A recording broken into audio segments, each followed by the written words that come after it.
My name is Jaden, and if you saw my life from the outside, you'd probably think I'd always lived in luxury. And in a way, you'd be right, but not for the reasons you might think. I grew up in a sprawling house perched high on a hill overlooking the suburbs of Seattle.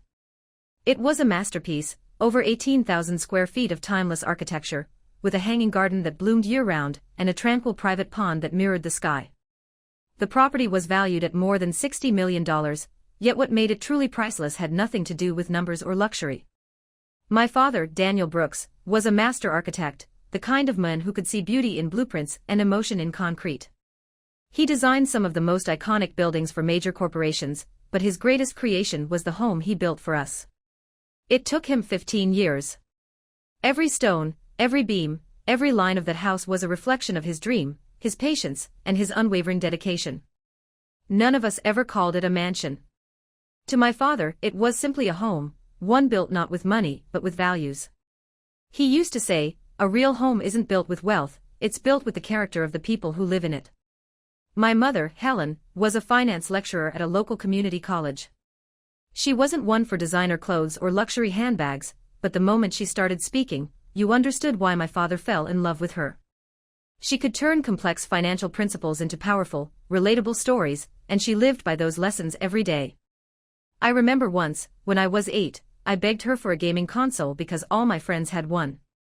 She didn't say no. Instead, she smiled and asked, "Would you like to learn how to buy it yourself?"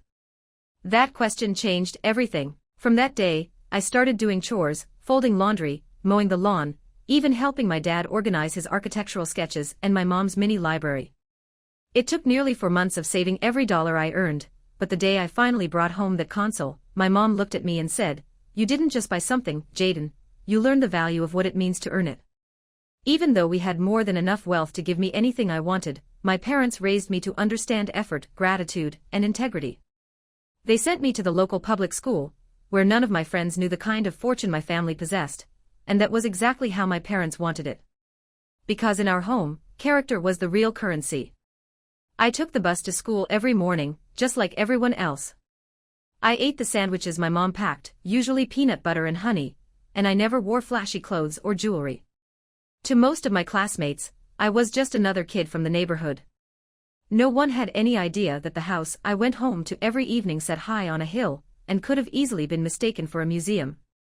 Once, before heading to a friend's birthday party, my mom stopped me at the door and said gently, "Jaden, don't talk about our home unless someone asks. Let who you are be what people remember, not where you live." That sentence stayed with me. I learned how to live simply in a world that assumed I already had everything. My parents taught me that the most valuable asset wasn't a house, a car, or a bank balance, it was how I treated others, how I faced challenges, and the honesty behind every decision I made. My dad reinforced that lesson in his own quiet, powerful way. One evening, he took me to the top floor of our house, his favorite room, a study lined with walnut wood, filled with the faint smell of coffee and blueprints. The wide windows offered a sweeping view of the city lights below.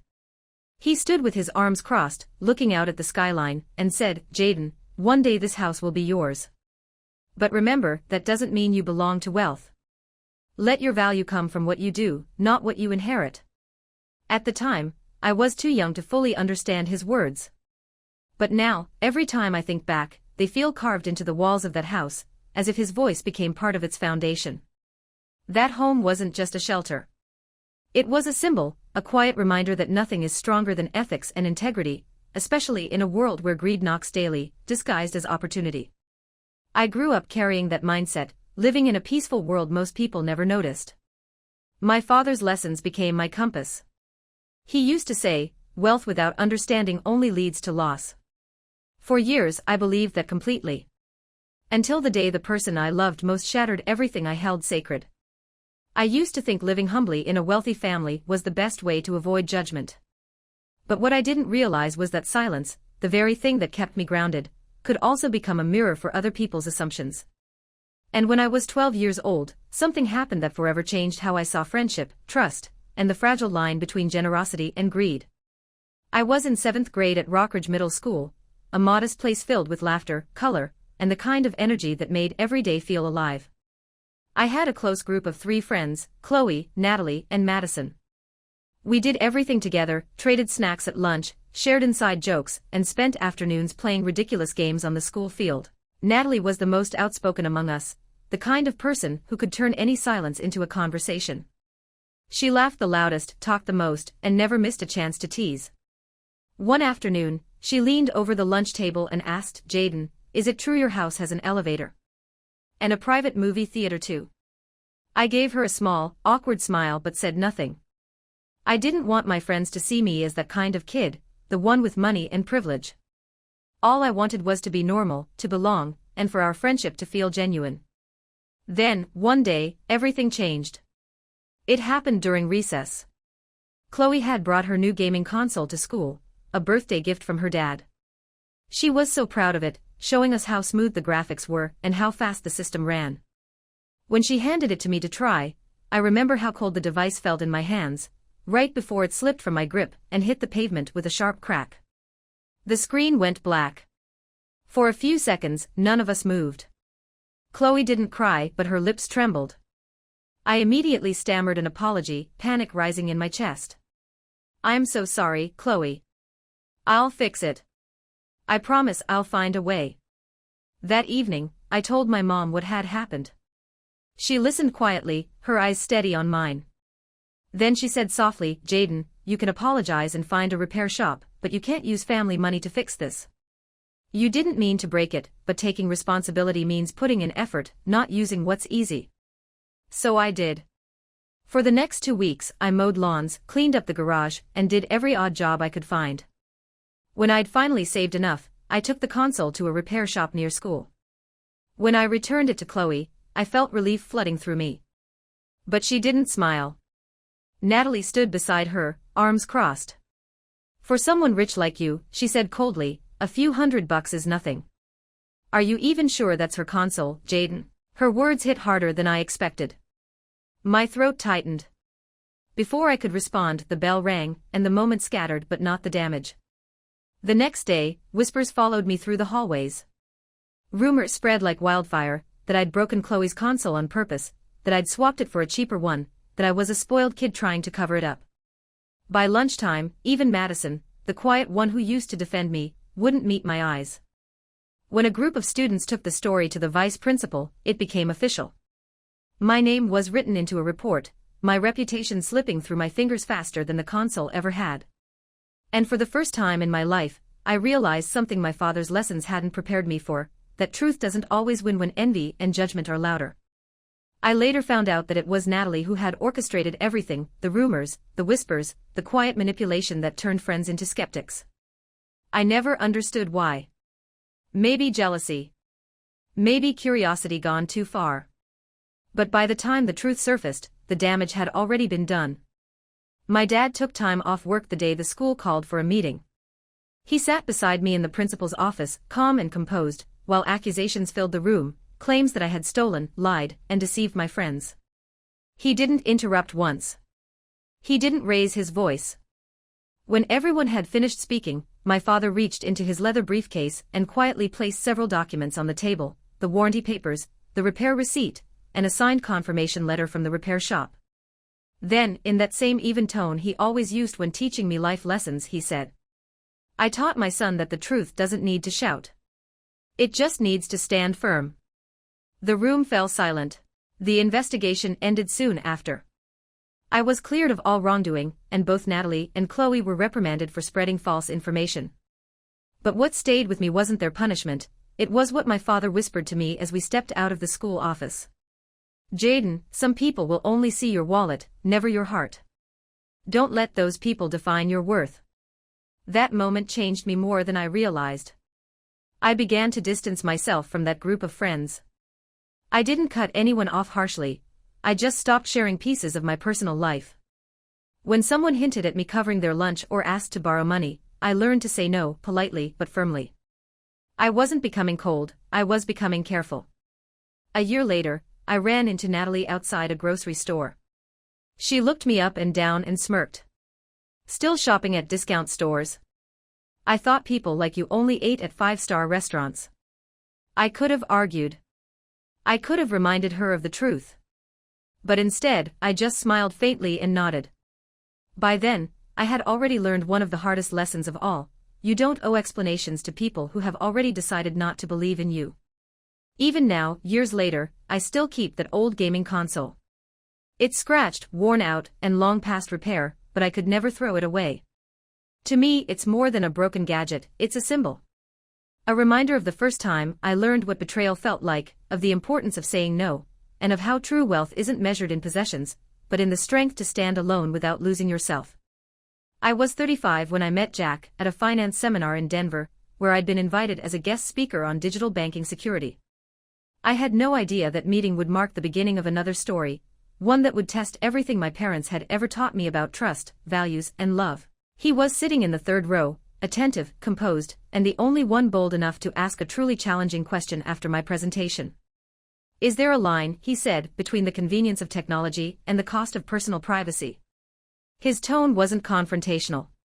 It was thoughtful, curious in a way that made everyone else turn their heads. The question didn't throw me off, it intrigued me. He wasn't asking to impress the crowd. He was asking because he genuinely wanted to understand. After the seminar, I found him in the coffee area. We talked at first about the presentation, then about the strange balance between progress and ethics. That's when I learned his name was Jack. He worked in digital marketing, not particularly wealthy or well-known, but driven and passionate. There was a lightness to him, a quiet confidence that didn't come from money or status. What struck me most was that Jack had no idea who I was beyond the person he'd heard speak that day, and for the first time in years, that felt like a relief. We kept in touch. At first, our conversations were professional, short exchanges about projects and industry updates. But over time, they turned into something else. Late-night calls. Weekend coffees. Occasional getaways to unplug from the endless grind of deadlines and screens. Jack had this way of making life feel lighter. He never seemed impressed by titles, didn't ask about my assets, and never pried into my family background. Once, half joking, I asked, "Aren't you ever going to Google me?" He smiled, shrugged, and said, "I'd rather learn about you from you." 2 years later, we got married. It wasn't a grand affair, just a small ceremony by Lake Tahoe, surrounded by close friends and family. My mother sat beside me as I got ready, her hands resting softly on mine. She smiled through misty eyes and whispered, "Your dad would be smiling if he saw you today." I believed her. I could almost picture him standing at the back, proud and peaceful. Jack and I moved into the high-rise apartment my parents had bought for me downtown. For a while, everything felt simple, easy, happy, the kind of happiness that doesn't make noise. A month after the wedding, I decided it was time to show him the house, my house, the one in the western hills of Seattle where I'd grown up.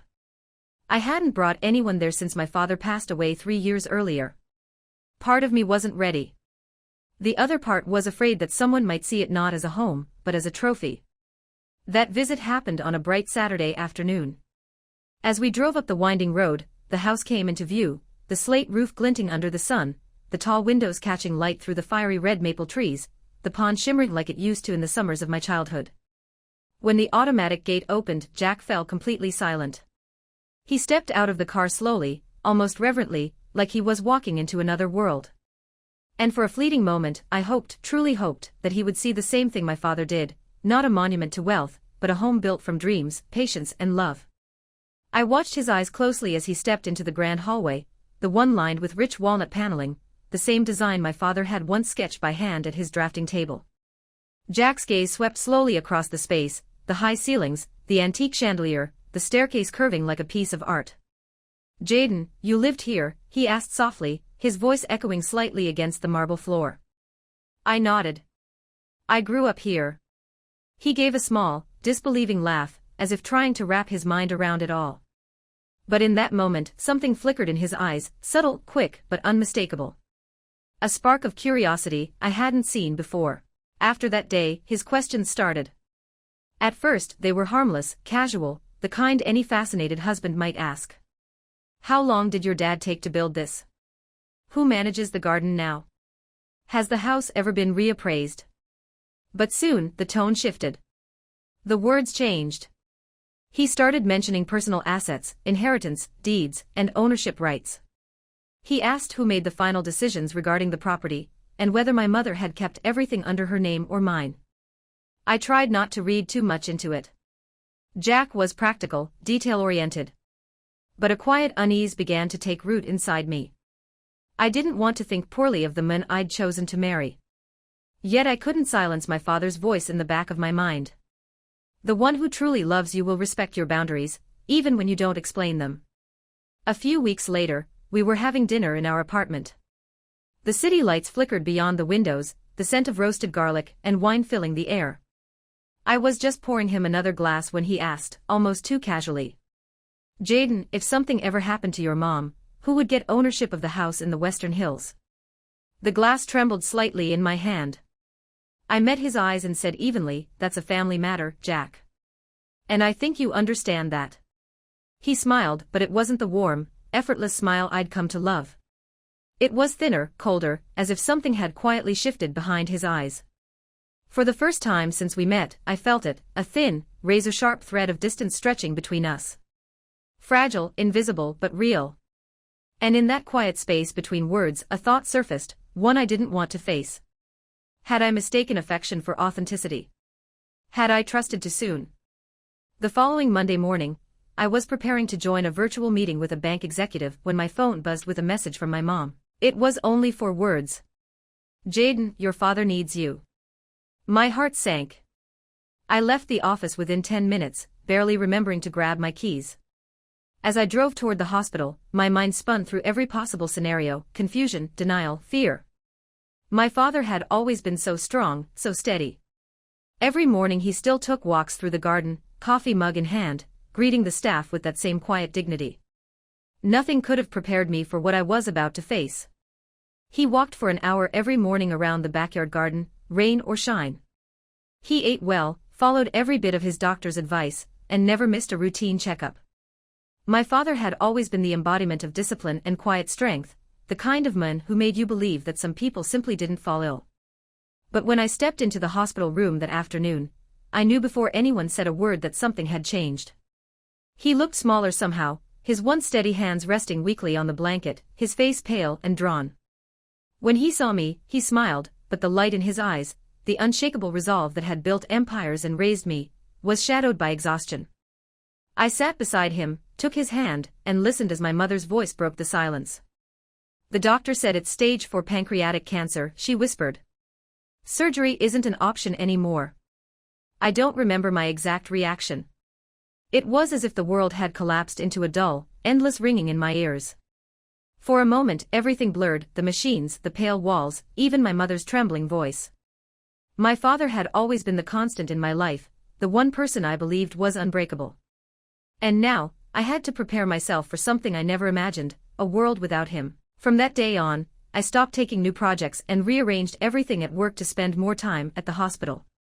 I read to him from his favorite architecture journals, shared small stories from the office, and sometimes played the old jazz records he used to hum along to.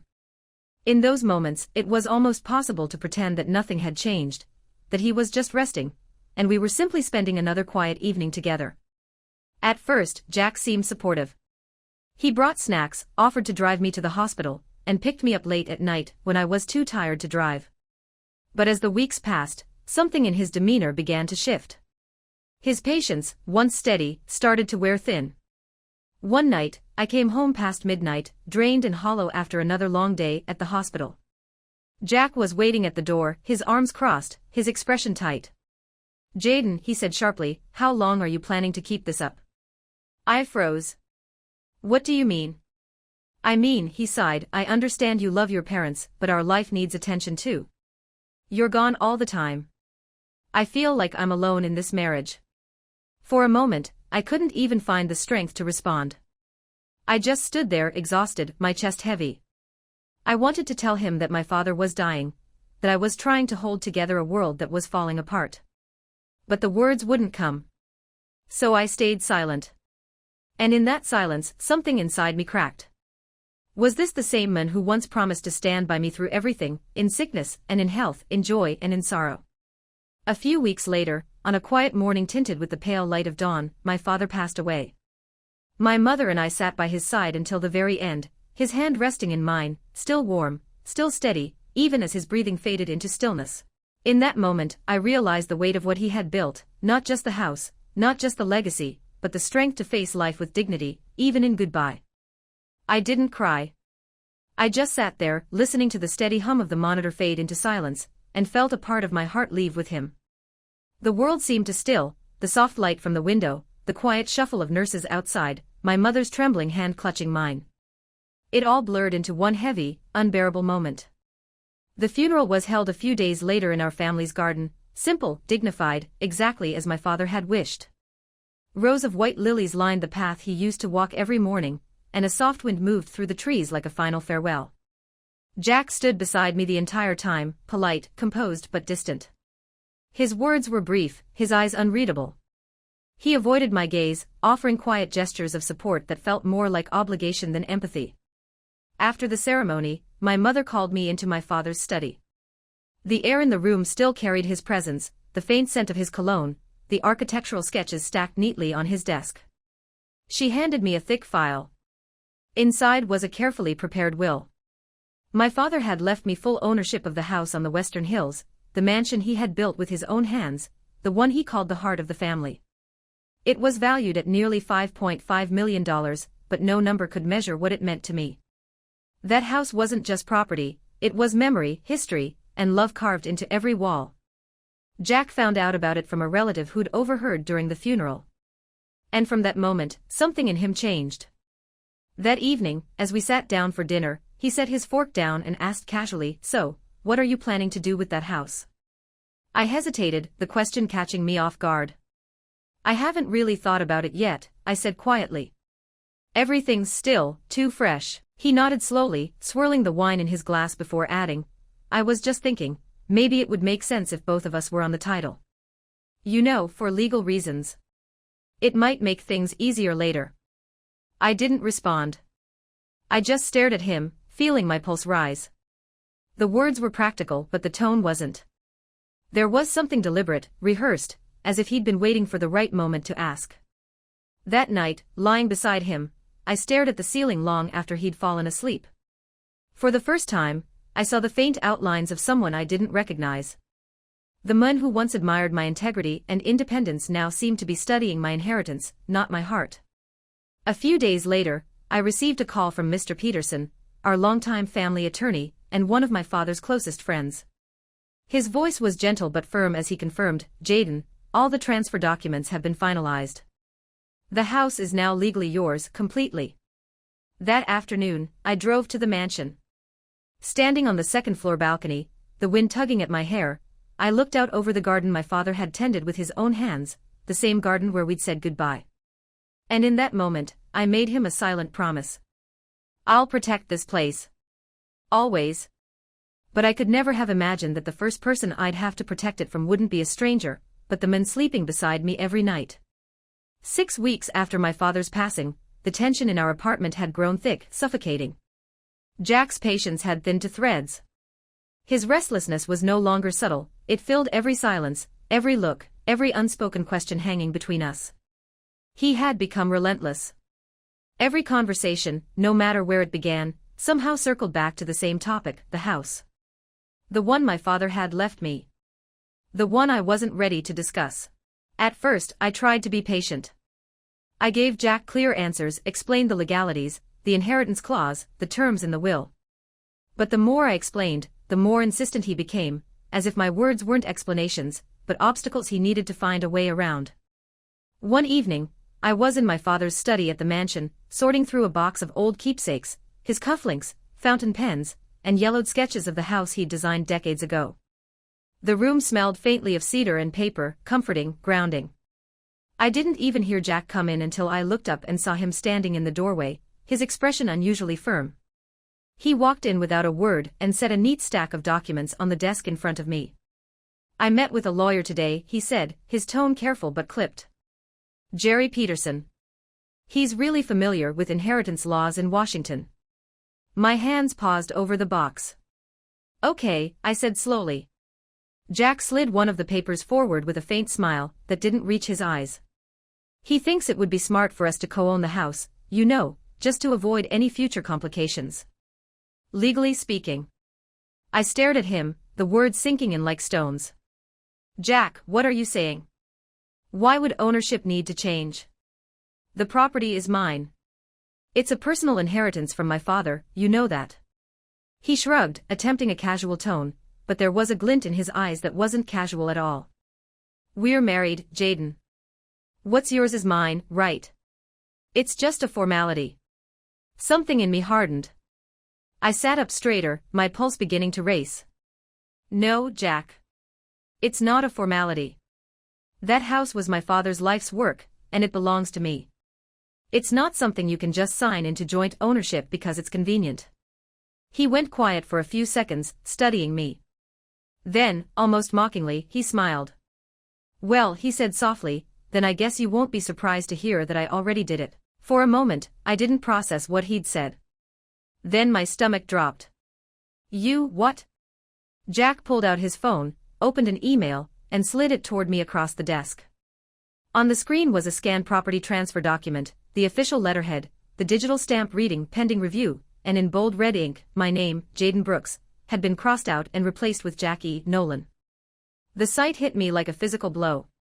What the hell did you do? I whispered. He leaned back, unfazed. Jerry said I could process the paperwork as a spouse if I could prove vested interest. And guess what? I already paid him $300,000 up front. I shot to my feet, my voice trembling with disbelief and fury. You tried to transfer property in my name without my consent. Are you insane, Jack? He didn't flinch. His calmness was more terrifying than anger could ever be. No, Jaden, he said quietly, I'm protecting what's ours. But as I stared at him, I realized something chilling, this man wasn't protecting us. He was protecting himself. I did what had to be done, Jack said, his tone eerily calm. If you won't share, I have to protect myself. We can live like roommates if that's more comfortable for you. Otherwise, he paused, his eyes narrowing, I think divorce is a reasonable option. Each word landed like a blade, precise, cold, and deliberate. The man who once held my hand through sleepless nights, who made coffee just the way I liked it, was gone. In his place stood a stranger, calculating, defensive, and unrecognizable. I took a step back, forcing my trembling voice to stay steady.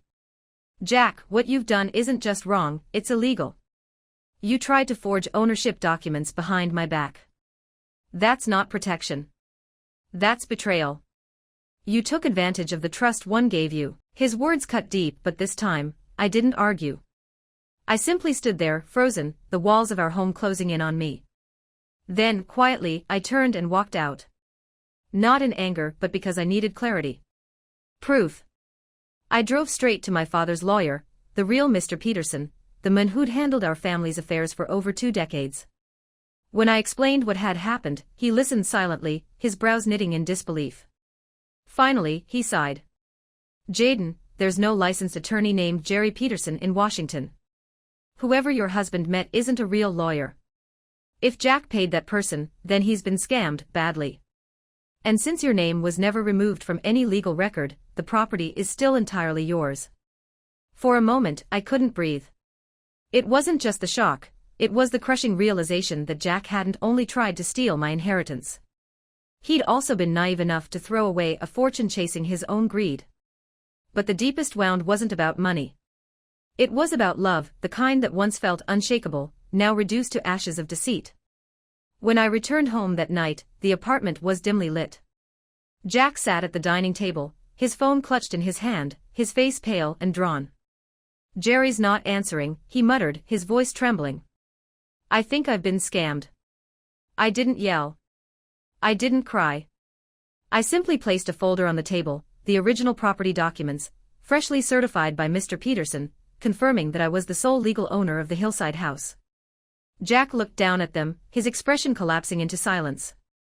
I took a deep breath. You crossed a line, Jack, I said softly but firmly. And I can forgive many things, but not betrayal. I have no reason to stay with you anymore. And with that, I turned away, not because I'd stopped caring, but because I finally remembered what my father had taught me. The truth doesn't need to shout. It just needs to stand firm. He opened his mouth to speak, but I raised my hand, firm, steady, final. There's no explanation that can fix the trust you destroyed. The silence that followed was deafening. I turned and walked out of the room without another word. On the outside, my steps were calm; on the inside, a door had closed forever. I knew, with absolute clarity, that whatever chapter Jack and I once shared had ended. 3 days later, I packed my life into a single suitcase, a few clothes, and a wooden box filled with my father's old letters.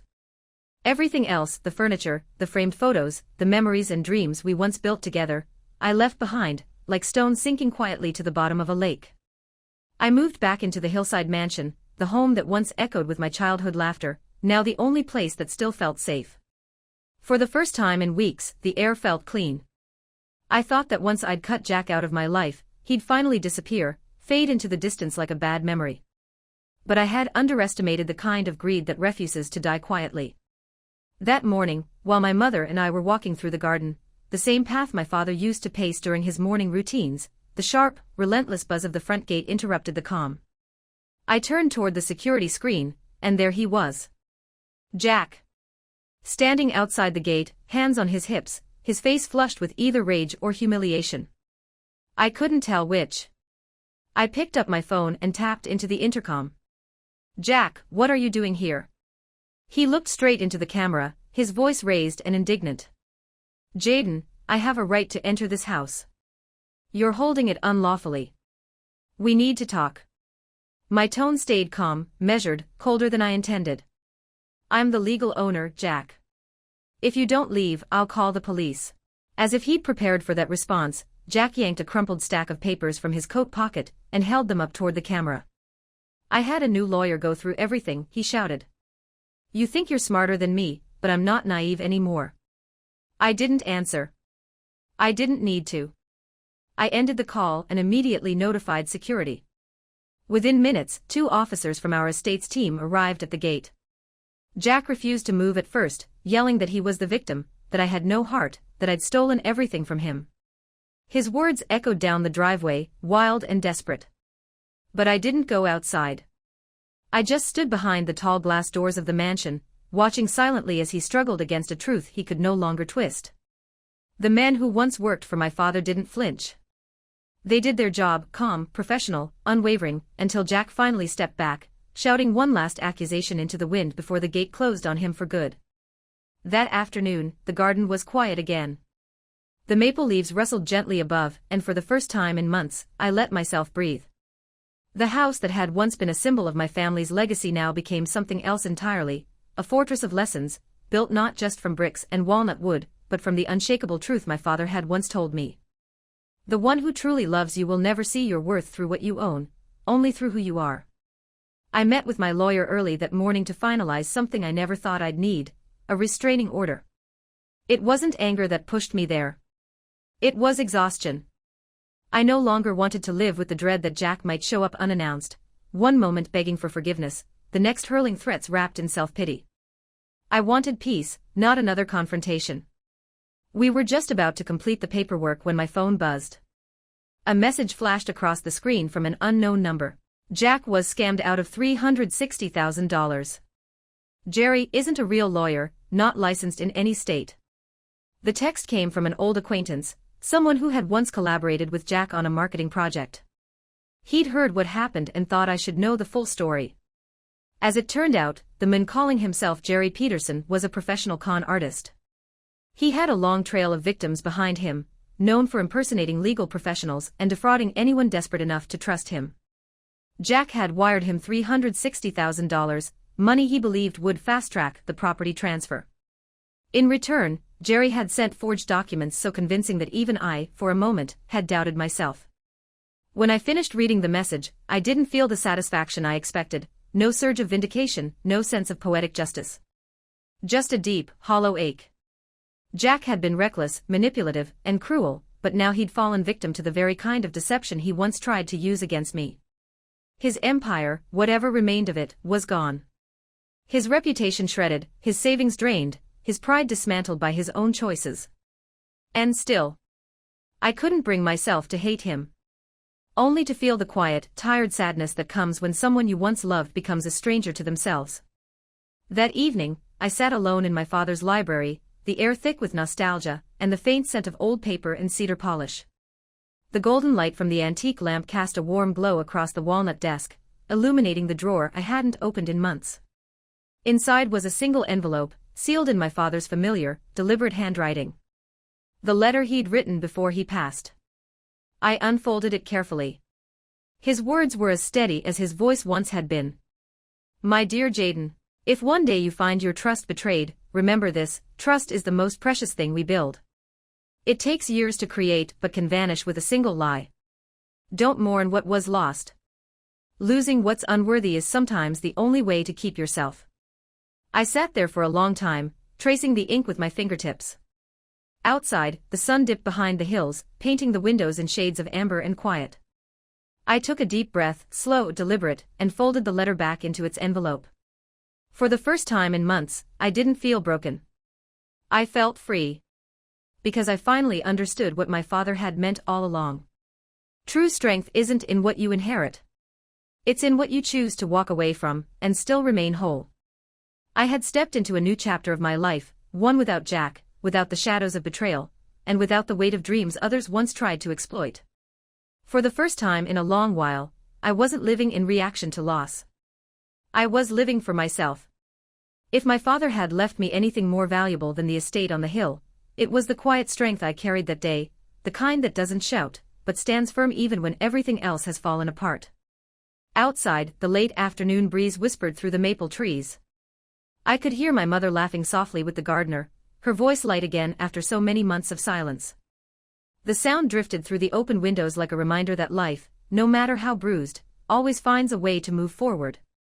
For the first time in years, I felt like I was truly in control.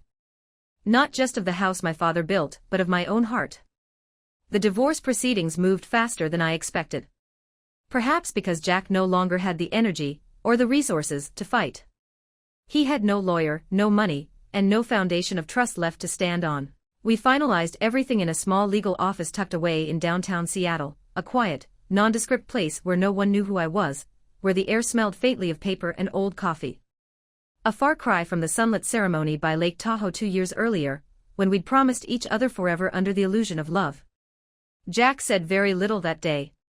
He kept his head down, his face drawn, the dark circles beneath his eyes deeper than I remembered. His hands trembled slightly as he signed the final page. When the last stamp echoed across the table, I stood first, my voice calm and steady.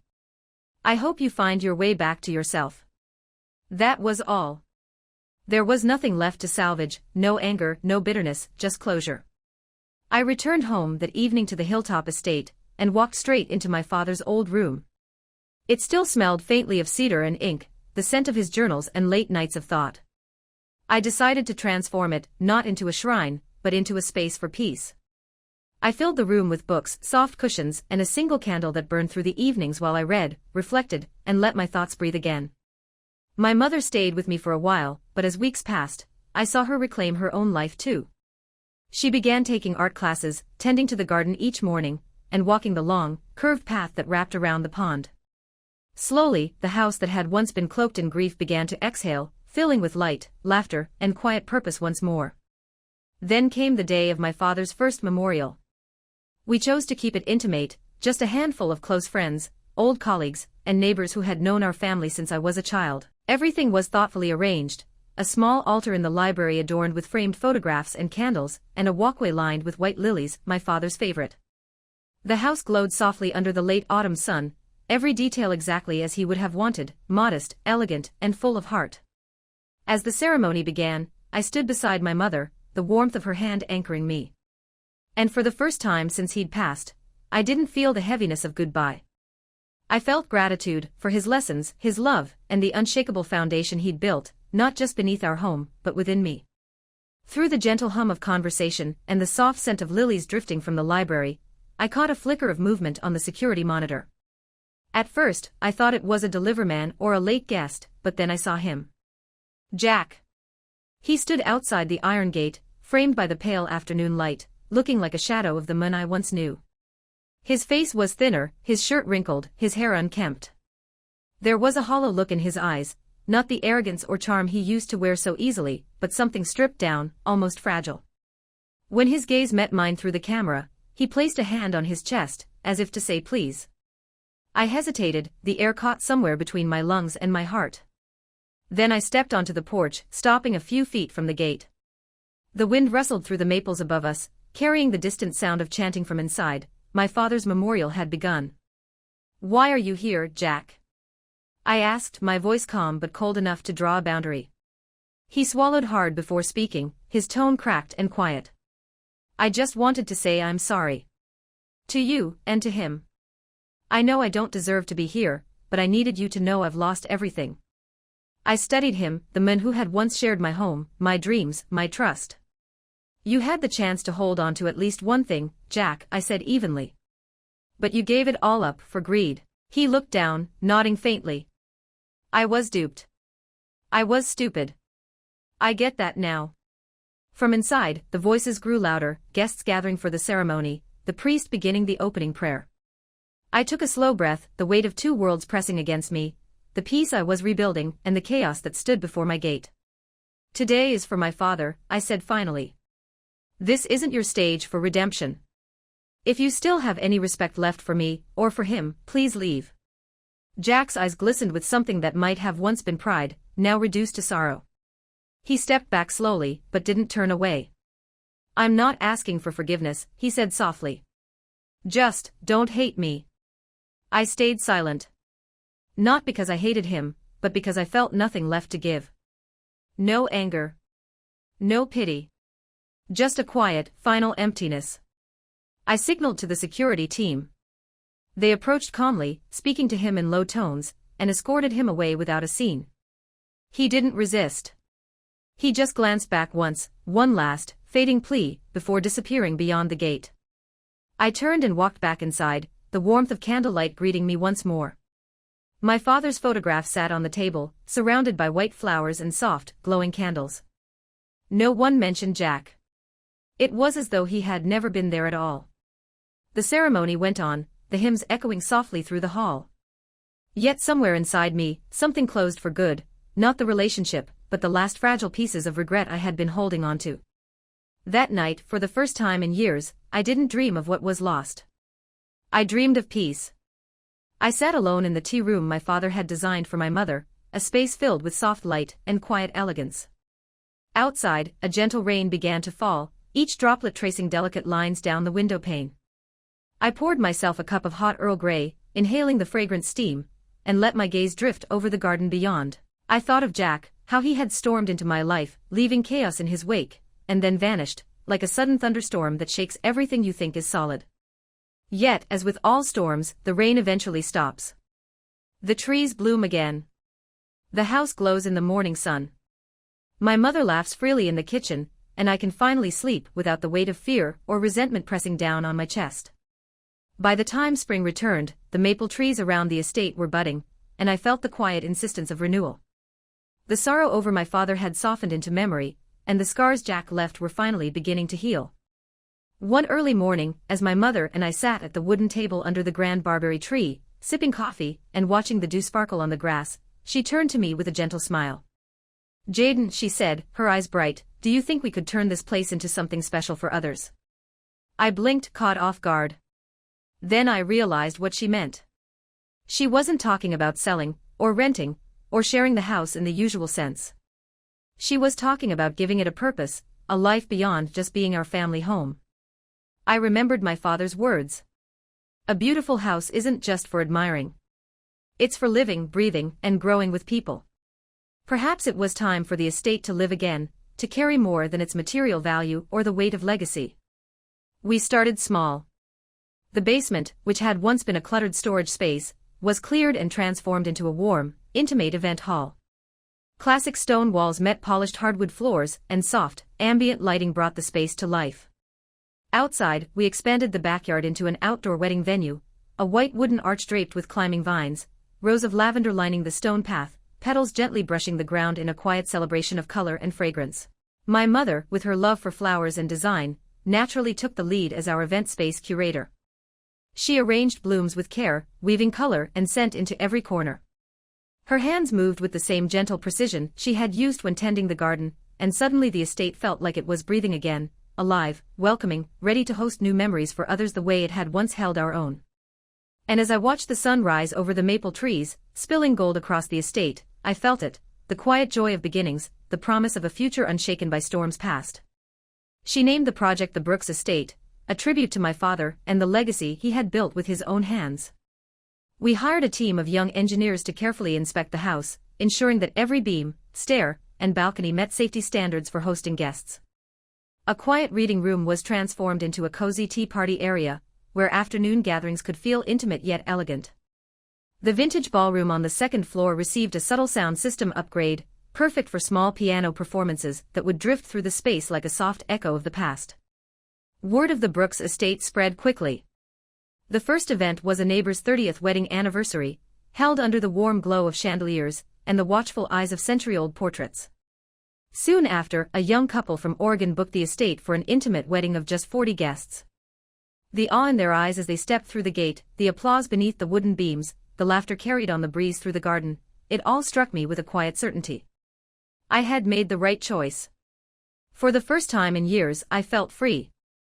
No dry financial reports cluttering my desk, no endless Zoom calls tethering me to deadlines. Just bright, grateful faces, the simple joy of celebration, and the hum of life returning to the estate. I also began writing again. Old journals, memories of my father, reflections on my failed marriage, not for publication but for healing. The mansion, once heavy with sorrow, was slowly transforming into a sanctuary of restoration. Each morning, my mother and I walked the vast grounds together, baskets of fresh flowers in hand. We discussed decoration ideas for the coming week, selected background music for upcoming weddings, or simply sat by the koi pond, watching the fish glide beneath the glassy water. Our relationship deepened in ways I had never anticipated. We were no longer just family living under one roof. We were partners, companions, collaborators in the creation of something beautiful. One afternoon, while reviewing the event booking log, my mother looked at me gently and asked, "What do you think your father would say if he saw what we're doing now?" I paused, glancing out at the estate bathed in golden light, flowers swaying in the breeze. A smile curved across my face. "I think," I said quietly, "he'd be proud. He always wanted this house to live, not just stand." And in that moment, amidst the laughter, the music, and the scent of blooming lavender, I realized we had finally honored his vision, and in doing so, found peace for ourselves. I smiled, letting my eyes drift toward the sunlight streaming through the window. For the first time in a long while, I felt a quiet certainty. I believed my father would be proud, not for the grandeur of the house, but because we had kept our promise to keep its spirit alive. We didn't rush. No more than 3 events a month, each one given our full attention and care. Every staff member was someone we knew and trusted, chosen not only for skill but for heart. The estate had transformed from a relic of the past into a launchpad for new beginnings. I had once believed that loss marked an ending. Now I understood it differently. Loss was a transition, a force that helped me discover a stronger, clearer version of myself. The Brooks estate continued to host weddings, anniversaries, and even quiet celebrations for those on their own paths to healing. And I remained behind the scenes, growing steadier, calmer, and more fulfilled with each passing day. At the end of that summer, as the last lavender blooms in the garden began to fade, I received an unexpected email. The sender, Jack. The subject line read simply, "Thank you." It took me nearly 10 minutes to open it. Not because I still carried anger or pain, but because I wasn't sure I wanted to invite him back into any part of my life. Curiosity won, and I read. "Jaden, I know you probably don't want to hear from me, but I need to say one thing, thank you. Thank you for ending everything when you did. It forced me to look at myself and face things I never had the courage to admit. I got a job at a small career counseling center in Spokane. It's not flashy, but it's real. I help people who've been incarcerated or gone bankrupt find direction again. Maybe because I hit rock bottom, I now have the patience to really listen. I'm not asking for forgiveness. I just hope you know that the things you once believed in me weren't entirely wrong. I just wasn't mature enough to hold on to them. Wishing you all the strength you've always had. Jack." I closed the laptop and sat quietly by the second-floor window, letting the garden fill my view. Autumn was painting everything in fire and gold. The maple trees had started to burn a brilliant red, sunlight danced across the rippling pond, and the breeze carried the soft, comforting scent of herbs from the garden. In that stillness, I realized how far we had come. My mother, the estate, and I. Life, even after heartbreak and loss, could be steady, beautiful, and full of unexpected grace. I didn't cry. I didn't smile. I just felt a quiet lightness inside me, as if the last heavy stone had finally been lifted after a long, uphill climb. Knowing that Jack was starting to live a more honest life didn't make me long for the past, but it gave me hope. A reminder that fractures can be the beginning of rebirth, not just for me, but for him too. The final months of the year passed in joyful busyness at the Brooks estate. We hosted our first autumn wedding, a rustic affair with oakwood accents, golden candlelight, and hand-tied wildflower bouquets. The bride, a literature teacher from Portland, leaned toward me as she was leaving and whispered, "You didn't just give us a venue. You gave us a real beginning." I only smiled, but those words touched something deep within me. Evenings were often spent on the back porch with my mother, holding warm cups of tea, watching the garden lights twinkle, lights my father had painstakingly installed by hand, designed to highlight every plant, every pathway. He didn't need to be present. I could feel him in the wind rustling the maple leaves, in the soft glow over the pond, and in every decision I made with sincerity and care. The estate, my father's life's work, had become more than a house. It was proof of the power of family, the endurance of love, the resilience required in the face of hardship, and the belief that every crack can be a place for light to enter. I had once lost everything in a single moment: love, trust, even the image of myself reflected in the mirror. Yet, I found it all again in a new way, not through someone else's promises, but through my own actions. I learned to choose what was worth keeping, and to release what wasn't. One early winter morning, I stood on the second-floor balcony. The cold air brushed my face as I watched a couple taking wedding photos on the lawn. The bride's laughter rang out, bright and free, while the groom held her hand as if he could never let go. I rested my hand on the freshly painted wooden railing, still faintly fragrant, and understood something profound. This was the end of an old journey, but the beginning of hundreds of new ones, all starting from this place. The Brooks estate wasn't just a home preserving my father's legacy, it had become a symbol of choice. A woman who had once lost her way had found herself again, strong, independent, and no longer reliant on anyone else to define her worth. I knew that no matter what turns the future might take, one truth would remain: no one can take anything from you unless you hand over your trust blindly. And sometimes, the only way to protect your most precious inheritance is to let go at the right time. From my story, I realized that loss isn't always an ending, it can be the beginning of growth. I once loved, trusted the wrong person, and fell because of circumstances beyond my control. But it was those very fractures that taught me how to rise, rebuild, and create a life guided by resilience and intentional choices. Happiness doesn't come from having someone at your side, it comes from knowing your own worth, and never allowing anyone else to define it for you. What do you think about Jaden's journey and the choices she made? Share your thoughts in the comments below, and don't forget to follow the channel for more meaningful, heartfelt stories about life, loss, and the strength it takes to rise again.